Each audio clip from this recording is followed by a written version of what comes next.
नमस्कार दोस्तों, basic of mathematics में आप सभी का बहुत बहुत स्वागत है। डेट सबसे आसान है ये ट्रिक्स बेसिक ऑफ मैथमेटिक्स अभी हम सीख रहे हैं अभाज्य गुणनखंड विधि द्वारा एचसीएफ निकालना। ठीक है, तो अभाज्य गुणनखंड विधि में दो विधि दिया हुआ है, पहला विधि, ये पहला विधि और फिर ये दूसरा विधि। ठीक है, तो इस विधि से कभी कभी क्या होता है कि आंसर गलत आता है और कभी कभी सही आता है। इससे पहले हमने बनाया था उसका, इस विधि से आंसर गलत आया और इसमें बनाएंगे तो देख रहे हैं कि ये सही आ रहा है कि गलत आ रहा है। ठीक है, तो सबसे पहले क्या किए हैं कि 12 का खंड खंड विधि में अलग कर दिए हैं।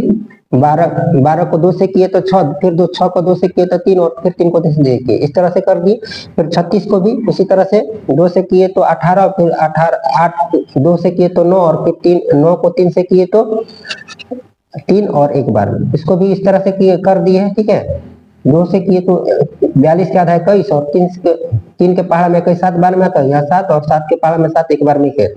अब इसको गुणज के रूप में लिख दिए हैं, 12 बराबर जो साइड में गुणज के रूप में लिखा हुआ है वो सभी को लिख दिए हैं। 2 गुना 2 गुना 3 गुना 1, फिर यहाँ पर 36 को भी गुणज के रूप में लिख दिए हैं, 2 गुना 2 और फिर 3 गुना 3 गुना 1। ठीक है, और फिर 42 को भी उसी तरह से लिख दिए हैं कि 42 बराबर 2 गुना 2 नहीं 2 गुना 3 गुना 7 गुना 1। अब इसमें क्या होता है कि जो तीनों में मैच करेगा उसी में उसको मिलाएंगे। ठीक है, इस तरह से मैच करा देंगे, जो तीनों में मैच करेगा। ठीक है, तीनों गुणज में जो मैच करेगा उसको मिला देंगे और जो नहीं मैच करेगा उसको छोड़ देंगे, जो का त्यों रहने देंगे। ठीक है, एक को भी लिख भी सकते हैं और नहीं भी लिख सकते, एक से गुना करने पर कुछ खास प्रभाव नहीं पड़ता है, जो का त्यों ही रहता है। अब क्या करेंगे कि जो मैच किया है उसको लिख देंगे, 2 गुना 3 बराबर 6। ठीक है, यही हो जाएगा आंसर। और इस तरह से में क्या होता है कि इस तरह से गुणनखंड किए हैं, 2 से किए हैं तो 12 का आधा 6 और 36 का आधा 18 और 42 का आधा 21। फिर 2 से किए हैं तो 6 का आधा 3 और फिर 18 का आधा 9 और फिर 21 नहीं है तो जो कहते हैं लिख दिए। फिर 3 के पहाड़ में ये सभी आ रहे हैं। ठीक है, 3 के पहाड़ में 3 एक बार में आ रहा है और फिर 9 3 बार में आ रहा है और 21 7 बार में।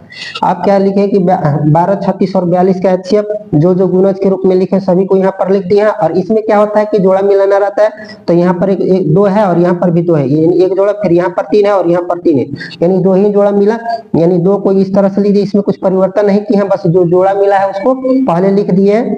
तो 2 गुना 2 एक जोड़ा यहाँ पर मिला, फिर 3 गुना 3 यहाँ पर, इसको नहीं मिला तो 2 गुना 3 किया तो यहाँ पर आंसर सही है।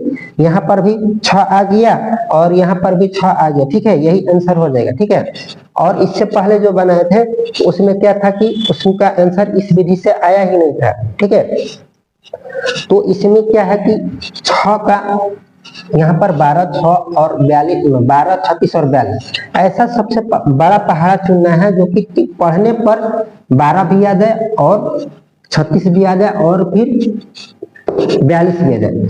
तो 6 का पहाड़ा पढ़ रहे तो 12 आ जा रहा और 36 भी आ जा रहा और फिर 42 भी आ जाए, यानी सबसे बड़ा यही होगा। ठीक है, ऐसा पहाड़ा चुनेंगे जिसमें सब जो बड़ा होना चाहिए लेकिन उसमें को पढ़ने पर 12 आ जाए 36 आ जाए और 42 आ जाए। ठीक, इसमें भी उसी तरह से बनेंगे, यानी ये मेरा इस विधि से ये वाला भी सही हो गया और ये वाला भी सही हो गया। और इससे पहले जो बनाए थे उसमें क्या था कि इससे सही हो गया और इससे गलत हो गया। ठीक है,